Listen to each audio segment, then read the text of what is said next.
통합당에 대한 이야기인데 오늘도 보니까 김세연 같은 경우도 쇄신 이런 거 안 된다. 당 해체하라고 이야기를 다시 원래 그 불출마하기 전에 당 해체하라고 그랬었잖아요. 지금 소위 말하면 그쪽에 보수에 계시는 어르신들이란 사람들 모여가지고 미래통합당 해산해라 이렇게 이야기를 하고 있는 거고요. 거기서 이제 김종인을 비대위원장으로 모실 것이니 말 것이니 이 논란이에요. 자기들끼리는. 그래 모셔라. 뭐 네 맘대로 해라. 뭔 상관이니? 근데 김종인의 반응이 난 더 재밌어요. 김종인은 내가 보기에 약간 그 80대신 분이 감성이 소녀 같아요. 그러니까 그쪽에서 일부는 뭐 김종인을 비대위원장 모셔야 된다는 파와 왜 외부에다가 우리를 맡기냐고 반대하는 파가 있어요. 뭐 김태흠이라든지 일부가 그렇게 이야기하고 있거든요. 그러니까 그 말을 듣고 삐졌어. 그래가지고 미래통합당은 아직도 반성이 없다. 원래 그런 당이다. 더는 관심 없다. 나를 놓고 이래라 저래라 하지 마라. 이게 소녀 감성이라는 게 뭐냐면은 저쪽에서 모셔가주면 모른 척하고 갈 텐데 저쪽에서 서로 잡음이 나오는 거잖아요. 이견이 나오고 있는 거잖아. 그러니까 나 삐졌거든 하고 지금 저러고 있는 거야 노인네. 원래 이제 썸 타다가 이게 잘 안 됐을 때 나 원래 너한테 그렇게 관심 없었어. 네. 약간 이런 건데 저는 원래 그런 당 관심 없다라는 말 자체가 자기가 그 한동안 그 당에서 몸담고 있으면서 지지하고 선거운동하면서 국민한테 표를 구걸을 했잖아요.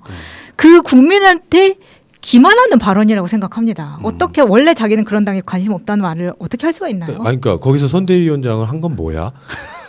잘해줄 줄 알고 가면 대접해줄 줄 알았는데.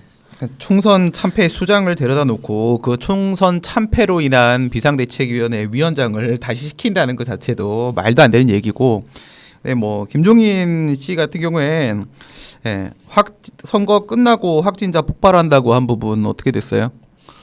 폭발 안 되고 있네. 그거나 답을 좀 얻고 싶고 결국 이 문제 자기 스스로의 문제조차도 스스로 해결할 수 없는 정당이라고 한다면 김재원 의원이 얘기한 대로 이미 좀비 정당이고요. 이 쇠퇴와 몰락의 길은 현재도 진행형 상태다라고 볼 수밖에 없고 이건 해체는 시간 문제인 것 같습니다. 그러니까 해체가 돼야 되는 이유가 기존의 관성대로 정치를 계속 하려고 해요. 얘네들 보면은 스타일들이. 그러니까 이게 지금 103석을 얻어서 난 망했다고 생각하지 않아요. 103석도 많아. 현실적으로 소선거구제의 문제이기도 해요. 예. 만약에 다른 선진적인 국가의 선거 시스템이었다면 이 사람들 내가 봤을 때 한 70석 정도가 적당하다고 보는 사람입니다. 근데 그런 상황에서 이렇게 지지고 볶고 하는 거, 그러니까 이 패턴이 처음 보는 패턴이 아니잖아. 선거 대피하면 국민들한테 큰절하고 사죄하고 당명 바꾸고 다시 비대위원장 세워서 쇄신하는 척하다가 원래대로 돌아가고 이게 이 패턴이 계속 반복되고 있는 거잖아요. 근데 이 상태가 또 그런 식으로 김종인 같은 그 뭐 이런 분들 모셔가지고 또 쇄신한다고 하면 그게 좋아지느냐? 아니라고. 그러니까 홍준표가 필요한 거죠. 준표 형이 빨리 돌아와가지고 당명 바꾸고. 그렇지. 막말하고. 처음부터 다시 시작해야지. 또 옷만 갈아입는 거야? 근데 이제 이게 지금 역사적으로 봤을 때는 이제 제가 어떤 그 미래학자 개념으로 말씀드리면은 선거가 너무 오래 없잖아요. 2년 동안 없는 거란 말이에요. 그러면 절박해지지 않아서 쇄신할 오히려 기회일 수도 있거든요. 선거가 없으니 지지고 볶더라도 쇄신을 할 수 있는 기회가 주어질 수도 있는데 그렇죠. 얘네들 입장에서 그 특성이나 습성이 쇄신할 기회를 전 놓칠 거라고 봐요. 오히려 선거가 다가오면 하는 척이라도 한단 말이죠. 그러니까 결론적으로 말해서 다음 대선에는 대선 주자 세우기도 힘들 거예요. 나는 그렇게 봅니다. 그러니까 대선 주자가 없는 게 가장 치명적인 것 같아요. 이게 그러니까 그 저쪽 미래통합당 유들은 기본적으로 정치 철학이나 자신들이 이루고 싶은 정책 이런 게 없잖아요. 어차피 자기 눈앞에 있는 자기 이익을 중심으로 뭉치는 건데 그 이익을 중심으로 뭉칠 때 구심점이 되는 대선 주자가 하나 있어야지. 그 대선 주자를 중심으로 자기 이익을 교환하면서 그걸 연결시킨단 말이에요. 그런데 그런 대선 주자가 없는 상태이기 때문에 그냥 차라리 그냥 겉으로나마 정치란 무엇인가? 우리는 왜 정치를 했으며 앞으로 우리가 해나가야 할 정치적 목적 지향은 무엇인지 이런 것부터 논의하고 있다는 척이라도 하면 국민들을 설득을 할 수는 있을 겁니다. 근데 그것조차 안 된다면 이거는 원인은 딱 하나밖에 없어요. 다들 졸라 무식한 거야. 진짜 무식에 진짜 끝판왕들끼리 모여가지고 정치를 하다 보니까 네. 지금 자기들이 뭘 해야 되는지 뭐가 부족한 건지 국민들이 원하는 게 뭔지에 대한 근본적인 성찰이 안 되는 거잖아요. 그러니까 뭐 사전 투표가 부정이니 뭐 뭐니 잘못돼 있니 뭐 음모론 제기하고 이런 게 결국에는 아이들이란다. 아들 그 의원님들께서 나리님들이 그 바닥이 너무 없으니까 무식함이 그냥 드러나는 거예요. 이게 2011년도에 김종인이 이 새누리 한나라당이었죠. 거기 가서 비대위원장을 한 적이 있어요. 그래도 그때는 그나마 지금 얘기한 대로 박근혜라는 존재가 있었단 말이죠. 박근혜라는 존재가 있었기 때문에 비대위를 어떻게든 운영을 해볼 수 있었을지 몰라. 근데 얘네들이 지금까지 잘못했습니다. 국민 여러분 살려주세요. 한 번만 더 기회를 주세요라고 무릎 꿇으면서 비대위를 만든 게 한두 번이 아니라는 거죠.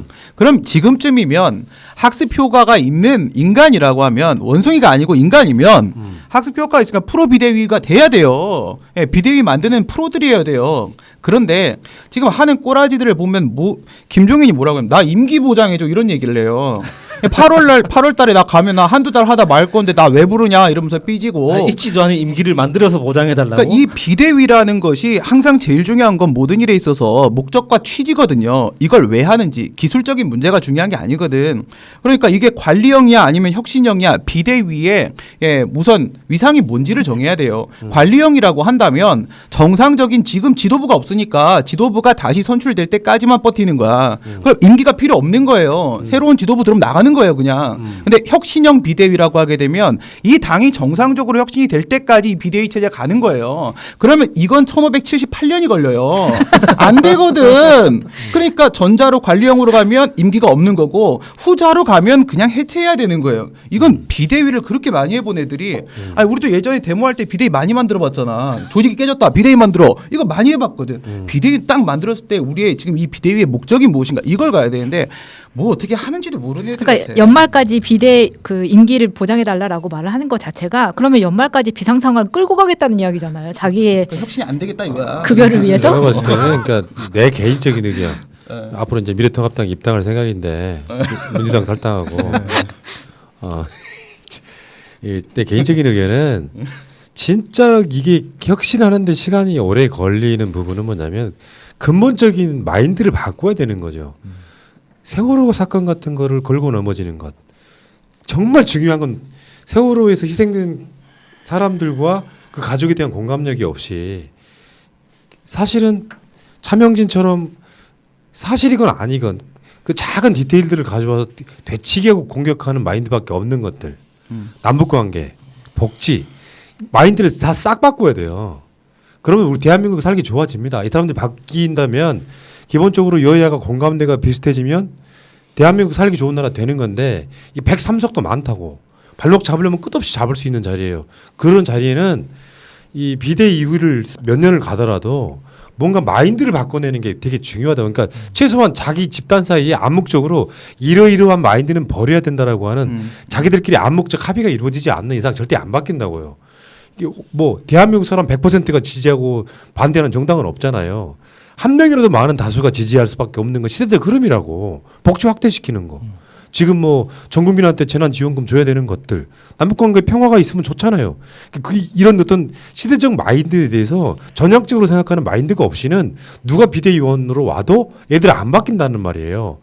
그러니까 대안도 없이 발목 잡기만 수도 없이 끊임없이 하던 이런 인간들이 다시 국회로 들어가서 또 시간이 지나고 나면 막말하고 있다가 또 발목 잡기 하다가 또 선거에 대피하고 이게 지금 진짜 다람쥐 쳇바퀴 돌듯이 갈 가능성이 되게 높아서 체질을 바꾸는 건 진짜 중요한데 이거를 비대위 체제로 뭐 몇 개월 가고 이런 건 불가능하다고 일단 보고 나는 다음 대선 때까지 비대위로 가야 된다고 생각하는 사람이에요.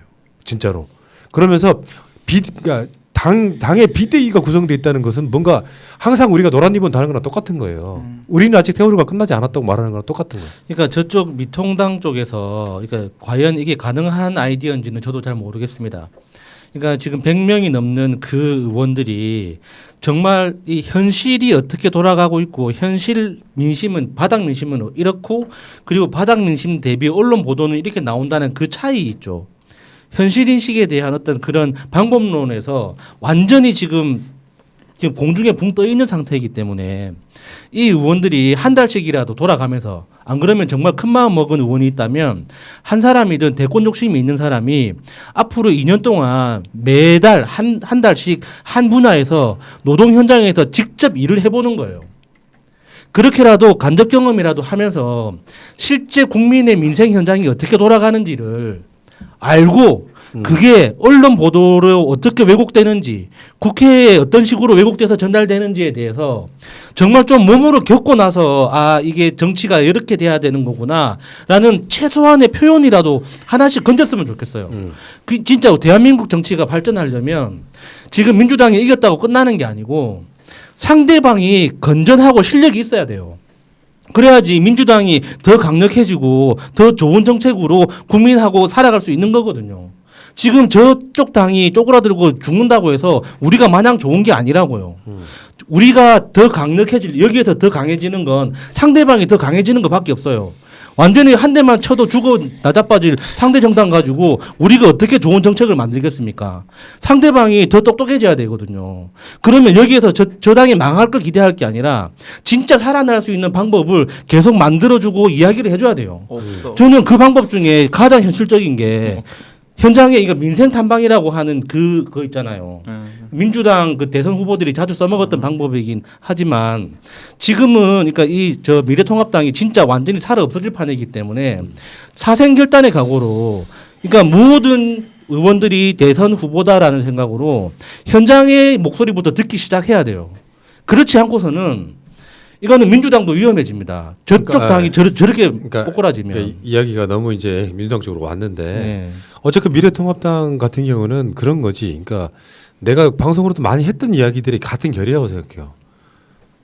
그걸 권력이라고 생각하는 순간 시대적 흐름이 옛날에는 정치인들이라고 하는 게 높은 사람이라고 인정해줬어요. 국민들이. 지금은 그런 게 아니라고. 그러니까 내 마인드를 갖고 주장을 하면 지금 미래통합당 일부 지지자들은 아직도 그쪽이 그런 자기들 주장을 따르는 사람들이잖아요. 정석적이라고 상하관계에 가깝다고. 근데 민주당 결은 다르단 말이에요. 내가 갖고 있는 게 권력이라고 생각하지 않아요. 잠시 위임된 심부름꾼이라고 생각해. 그러니까 아래쪽에 있는 의견들을 최대한 반영하려고 노력해. 아까 말한 민생 탐방관 같은 경우도 그런 개념이라고 생각하거든요. 그걸 몰라서라기보다는 태도의 문제예요. 국민들한테 보여지는 태도의 문제. 민주당 사람들은 뭔가 더 낮은 자세로 일한다는 느낌을 주면 훨씬 더 손이 가게 돼 있는 부분이 있거든요. 어찌됐건 지금 미래통합당이 답이 안 보이는 건 단순하게 뭐 대통령 후보가 없다, 비대위원 이런 걸 떠나서 이게 이슈에 따라서는 출렁출렁 지지율이 바뀔 수도 있지만 2년쯤 후에 미래통합당은 진짜 완전히 바뀌는, 예를 들면 김세현이나 이준석 같이 말하는 자들 위주로 바뀌지 않으면 네. 국민들 표 얻기 힘들다 이렇게 생각을 합니다. 자, 그 이야기는 여기까지 하겠습니다.